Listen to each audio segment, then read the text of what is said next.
അപ്പോൾ ഗൈസ് ഇന്ന് നമുക്ക് വന്നിരിക്കുന്നത് ഐഫോൺ XS Max ആണ്. അപ്പോൾ ഇതിൻ്റെ പ്രശ്നം എന്താണെന്ന് വെച്ച് കഴിഞ്ഞാൽ ബാറ്ററിക്കാണ്. അപ്പോൾ ബാറ്ററി റിപ്ലേസ് ചെയ്യാൻ വേണ്ടി അടിയിലത്തെ ബോട്ടം സ്ക്രൂ നമുക്ക് രണ്ടും റിമൂവ് ചെയ്യാം. അതിനുശേഷം ഓപ്പണർ വെച്ച് പയ്യെ സൂക്ഷിച്ച് ഇങ്ങനെ ഇതാക്കി ഓടിച്ചതിന് നമുക്ക് ഇങ്ങനെ ഓപ്പൺ ചെയ്യാൻ പറ്റും. ബുക്ക് പോലെ ഓപ്പൺ ചെയ്തതിന് ശേഷം ഇത് കണ്ടോ, ഈ മെറ്റൽ ബ്രാക്കറ്റ് ഉണ്ട്. ആ മെറ്റൽ ബ്രാക്കറ്റിൻ്റെ സ്ക്രൂ എല്ലാം ഒന്ന് മാറ്റി അലൈൻ ചെയ്ത് വെക്കണം കേട്ടോ. കാരണം സൈസ് വ്യത്യാസമുണ്ട്.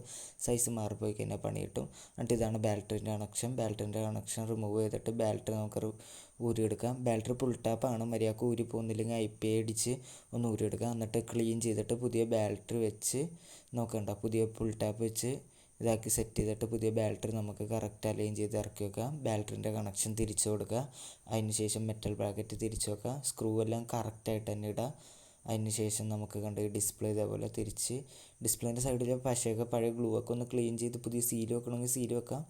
എന്നിട്ട് ഡിസ്പ്ലേ തിരിച്ച് ക്ലിപ്പ് ചെയ്തതിന് ശേഷം അടിയിൽ സ്ക്രൂ ഇട്ട് കഴിഞ്ഞാൽ സെറ്റായിട്ടുണ്ട്, ഫോൺ ഓൺ ആയിട്ടുണ്ട്.